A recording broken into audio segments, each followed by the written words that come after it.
ETF index mutual funds నేర్చుకుని stock మార్కెట్లో రాణించాలనుకుంటున్నారా? వెంటనే ఈ నెంబర్కి కాల్ చేయండి.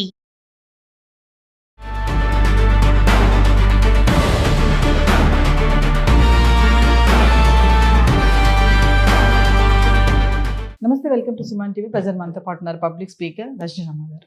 నమస్తే మ్యామ్. నమస్తే నవీన. మేడం, పంజాబ్ ఇన్సిడెంట్ చూసే ఉంటారు. అసలు ఆ వీడియో చూస్తే వణుకు వస్తుంది అనమాట. మామూలుగానే కుక్కలు అంటేనే చాలా మంది భయపడుతూ ఉంటాం. కుక్క ఎక్కడ ఉన్నా కూడా మనం కొంచెం జాగ్రత్తగా నడవడము, ఎక్కువ మాట్లాడకుండా సైలెంట్గా వెళ్తాం. అలాంటిది మరి పంజాబ్లో అద్దె ఇల్లు చూడడానికి వెళ్ళినటువంటి దంపతుల పైన ఆ కుక్క పిట్బుల్ జాతికి చెందినటువంటి డాగ్ అంటది. అది ఎట్లా వాళ్ళ పైన ఎగబడింది అంటే మీరు ఆ వీడియో చూసే ఉంటారు. మరి ఓనర్ అసలు కనీసం స్పందన లేదు. ఓ చిన్న స్టిక్ లాంటిది ఏదో పట్టుకొచ్చి దాన్ని కొడుతున్నారు. అది ఎక్కడ అవుతుంది అది? అవును. అంటే అసలు మరి డాగ్ లవర్స్ అంటారు, పెట్ లవర్స్ అంటూ ఉంటారు కదా. మరి ఇప్పుడు ఎవరి మీద కేసు పెట్టాలి? ఆ దంపతుల పరిస్థితి ఏంటి? వాళ్ళకి సివియర్గా ఇంజ్యూరీస్ అయ్యాయి మేడం. ఆవిడకి సర్జరీ అయిందంట. ఇప్పుడు అబ్జర్వేషన్లో ఉన్నారు ఆవిడ. ఒక్కసారి మాట్లాడుతుంది. కుక్కల్ని పెంచుకునేటప్పుడు అది ఏ బుల్ అయితే ఉంది, పిట్ బుల్ అయితే ఉంది, ఆల్సేషన్ కూడా పెంచుతారు కొంతమంది. భయంకరంగా ఉంటుంది అది, దాని రూపం, సైజు. పెంచుకున్నప్పుడు వాటికి బలమైన గొలుసులు ఉంటాయి. ఆ గొలుసులతోటి ఒక కేజీలు కట్టుకోవాలి వాళ్ళకి. వాటికి దూకి బయటికి రాకుండా కేజీలు కట్టి అందులో గొలుసుతో కట్టేయాలి. కాపలా కోసమే కదా, ఎవరైనా వస్తే అరవటం కోసమే కదా. దాన్ని ఎందుకు కొంతమంది చూస్తున్నాను కాంపౌండ్లో వదిలేస్తున్నారు.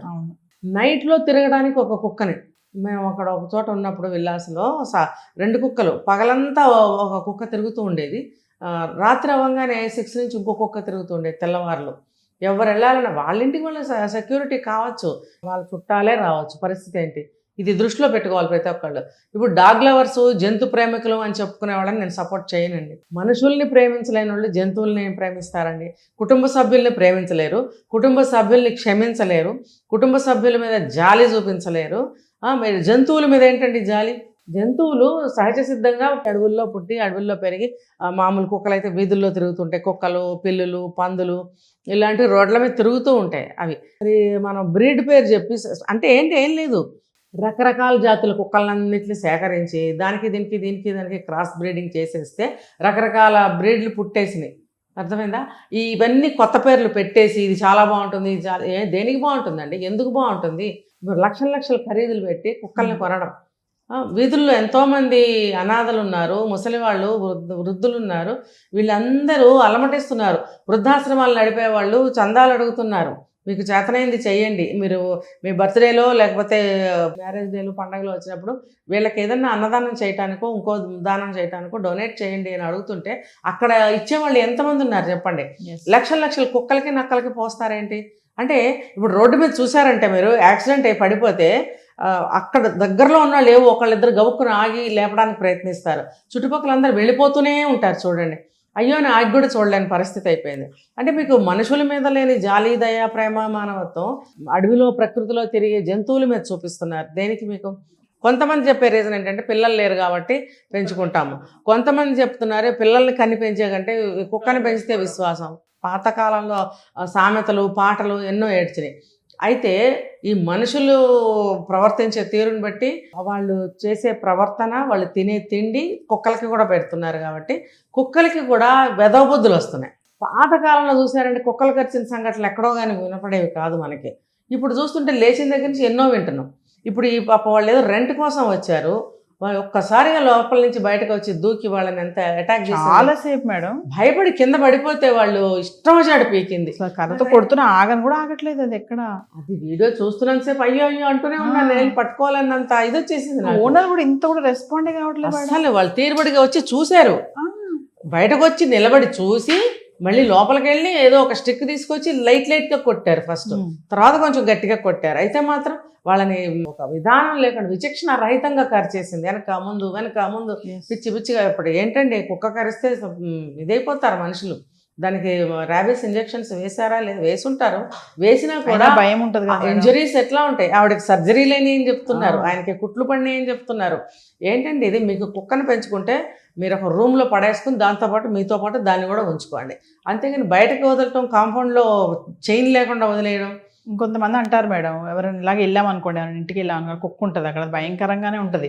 వాళ్ళు ఏమంటారు తెలుసు, ఏం చేయదు రండి అంటారు. ఓకే, మీ కుక్క కాబట్టి మీకు ఏం చేయదు, మాకు భయం వేస్తుంది కదా, కొత్త వాళ్ళకి ఎందుకు భయం దగ్గరకు వేస్తుంది కదా. వచ్చేస్తుంది చాలా అది. మంది మేడం బాగా ప్రేమిస్తారు, పెట్ ఆ. లవర్స్ అంటారు కదా. ఉమ్. ఓకే, నీ కుక్క నీకు ఇష్టమే, మరి బయట వాళ్ళకి తెలియదు కదా వాళ్ళకి ఆ విషయం, ఉమ్. ఎందుకు కట్టేయవు? ఏమో అది ఎప్పుడైనా పడితే ఏంటి పరిస్థితి? అవును. ఎందుకండి ఒక చిన్న మనము బొచ్చు కుక్కలు అంటాం, ఆ, అది పమేరియన్ Yes. బ్రీడ్కి చెందింది. అది చూడటానికి చాలా ముద్దుగా చాలా నైస్గా ఉంటుంది. అది కరిస్తే కూడా ప్రాణాంతకమే తెలుసా మీకు? దానికి రేబీస్ ఇంజెక్షన్స్ వేసి ఉంటే, వ్యాక్సిన్స్ వేస్తే తప్ప, లేకపోతే అది కరిచినా కూడా యువతల మనిషి చనిపోయే అవకాశాలు ఉన్నాయి కొద్ది రోజులకి. మరి దేన్ని కూడా మనం లైట్గా తీసుకునే పరిస్థితి లేదు. నేను చెప్పేది ఏంటంటే, కుక్కల్ని ఎందుకు పెంచుతున్నారు మీరు అసలు? ఇంట్లో మీరు మొగుళ్ళకి వంట చేసి పెట్టలేరు, కుక్కలకి ఎంత ఫుడ్ తీసుకొచ్చి పెడతారు. ఓకే, మొగుళ్ళతో సరిగ్గా మాట్లాడలేరు, కోర్స్ పిల్లలతో కూడా సరిగ్గా మాట్లాడలేరు, పిల్లలతో సరిగ్గా మాట్లాడలేరు, పిల్లలకి కూర్చోబెట్టి చదువు సంధ్యలు విద్యాబుద్ధులు నేర్పలేరు, కుక్కలకి అవి ఇవి తీసుకొచ్చి పెట్టడము, కుక్కలకి స్నానం చేయించడం, కుక్కల్ని కారు. మీకు తెలుసా, ఒక ఆయన 4 కుక్కల్ని పెంచుతూ వాటి కోసం ఒక కారు కొన్నాడు.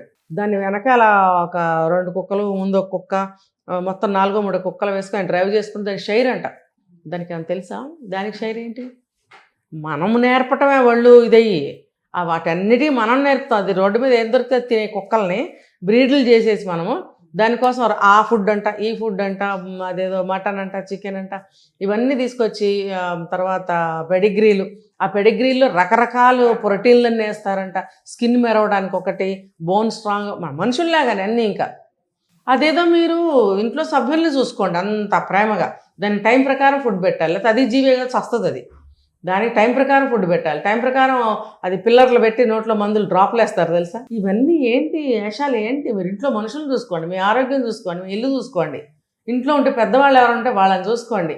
అసలు వచ్చిన వాళ్ళ మీదకి కుక్క ఎగబడుతుంటే ఇప్పుడు మీ మీద కేసులు వేస్తారు. కుక్క వదిలేస్తే ఏదో ఒక విధంగా వచ్చిన వాళ్ళ మీద ఎగబడే ఛాన్స్ ఉంది. ఓకే, మీరు వచ్చి గేటు తీసే లోపల అదే దూరి బయటకు వచ్చేసి అటాక్ కూడా చేస్తుంది. ఇప్పుడు మేబీ అదే జరిగినట్టు కదా. మీరు ఏం చేయగలరు? ఏం చేశారు మీరు? ఇప్పుడు మీరు ఎంత కాంపన్సేషన్ ఇచ్చినా కూడా ఆ బాధ తీరేది కాదు. తర్వాత మీ మీద కేసు పెడతారు ఖచ్చితంగా, పెట్టి తీరాల్సిందే. దానికి కూడా ఉన్నాయి సెక్షన్స్. ఎందుకు ఊరికే వదులుతారా? మీ కుక్కే కదా అది, రోడ్డు మీద తిరిగే కుక్క అయితే ఎవరి మీద కేసు పెట్టలేం మనం. మరి మీ ఇంట్లో కుక్క మీ వల్ల అటాక్ చేసింది కాబట్టి మీకు కేసులు అవుతాయి. ఇది బాగుంటుందా మీకు? ఆ పోనీలే కొంత డబ్బు కట్టేస్తాము అంటే, డబ్బు కట్టడం కాదు, మానవత్వానికి విలువ ఏది? మీరు మనుషులు కారా? వాళ్ళు మనుషులు కారా? ఇలా కుక్కల్ని వదిలేసి సమాజంలో ఒక్క కుక్క కాదండి, ఒక్కొక్కరు 3 కుక్కలు 4 కుక్కలు, దానికి 2 కేర్ టేకర్ల మనుషుల్ని శాలరీ ఇచ్చి మెయింటైన్ చేయడము అవసరమా మీకు? కుక్కల ఆశ్రమాలు ఉంటాయండి, మీకు ఏదన్నా ఇలాంటి సఫరెన్స్ ఏమైనా ఉన్నప్పుడు అక్కడ వదిలేయండి, అసలు ఏ గొడవ లేదు. వీధి కుక్కలన్నిటిని సేకరించి ఆశ్రమంలో పడేస్తారు. అక్కడ వాళ్ళు టైంకి దానికి ఫుడ్ పెట్టడం అదంతా వాళ్ళ మనుషులు, ఆశ్రమం మనుషులు ఉంటారు, చేస్తారు. అంతేగాని మీరు పనిగట్టుకుని కుక్కల్ని కొనుక్కొని తీసుకొచ్చి మనుషుల మీదకి అటాక్ చేస్తే ఇది చాలా దారుణం. మీకు అంత ప్రేమ ఉంటే, నేను డైరెక్ట్గా చెప్తున్నా, ఎవరో నన్ను తిట్టుకున్నా నాకేం ప్రాబ్లం లేదు. మనిషి రోడ్డు మీదకి రావాలంటే గుండెలు చస్తున్నామండి. ఈ మధ్య అక్కడక్కడ కోతులు కూడా వస్తున్నాయి, ఇంతంత కోతులు, కుక్క తెలియదు కోతో తెలియదు, అంతంత సైజులు ఉన్నాయి అవి. ఎవరిని అడగాలి? ఏదైనా జరిగితే మేము మనుషులు ప్రజలు ఎవరిని అడగాలి? మీ ఇల్లు ఎక్కడో ఎవరికీ తెలియదు, లేకపోతే ఎవరో అబ్బాయి తీసుకెళ్తూ ఉంటాడు 2-3 కుక్కల్ని చైన్లు వేసి, వాడిని అడుగుతామా? ఎక్కడ పడితే అక్కడ 2 టాయిలెట్స్ చేయిస్తారు ఇళ్ల ముందుకు తీసుకొచ్చి. ఎవరు క్లీన్ చేయాలండి కాలనీస్లో? ఎవరు క్లీన్ చేస్తారు? ఆ రోజు 3 సార్లు 4 సార్లు అన్నేసి కుక్కల్ని తీసుకొచ్చి టాయిలెట్స్ చేయిస్తారు. పక్కన మనుషులు వెళ్తుంటే తోసుకుని లాక్కుని వెళ్ళిపోతాయి వాళ్ళ మీదకి. గుండె అయిపోతుంది అసలు, అంతంత కుక్కలు 2-3. కాబట్టి కాస్తంత ఇంకా సంస్కారంగా మాట్లాడాలని అనుకుంటే మాట్లాడాల్సిందే. ఏంటి ఇప్పుడు కాస్త విజ్ఞతగా ఆలోచించండి. మీకు ఇష్టమైతే మీరు ఇల్లు దాటి బయటికి తేకండి. ఆ కుక్కని మీరు ఇంట్లోనే 2 టాయిలెట్ చేయించుకుంటారో 1 టాయిలెట్ చేయించుకుంటారో, మీకు దానికి ఒక సపరేట్గా సింహాసనం బెడ్లు తయారు చేస్తారో, అది మీ ఇష్టం, మాకు అనవసరం. రోడ్డు మీదకి తీసుకొచ్చి ప్రజలకు ఇబ్బంది కలిగిస్తే నడవటానికి లేదు నవీన. ఈ విషయం మీద గంట మాట్లాడమంటే మాట్లాడతాను. నడవాలంటే గుండె దడదడలాడుతుంది. ఎంత తప్పుకుని వెళ్ళినా వాళ్ళ చేతుల నుంచి ఇదిలించుకుని మీదకి రావాలని చూస్తుంది. అది నీ కుక్క, నిన్నేం చేయకపోవచ్చు, నీ పనివాడిని ఏం చేయలేకపోవచ్చు, పక్కన వెళ్ళే మనుషుల్ని పీకదా. కాబట్టి కుక్కల్ని అసలు పెంచకండి. మీకు ప్రేమ ఉంటే సాటి మనిషి మీద చూపించండి. ఏదేమైనా మేడం, మరి పంజాబ్లో కపుల్స్ ఎటువంటి ప్రమాదం రాకుండా క్షేమంగా ఉండాలని కోరుకుందాము. అవును. Thank you.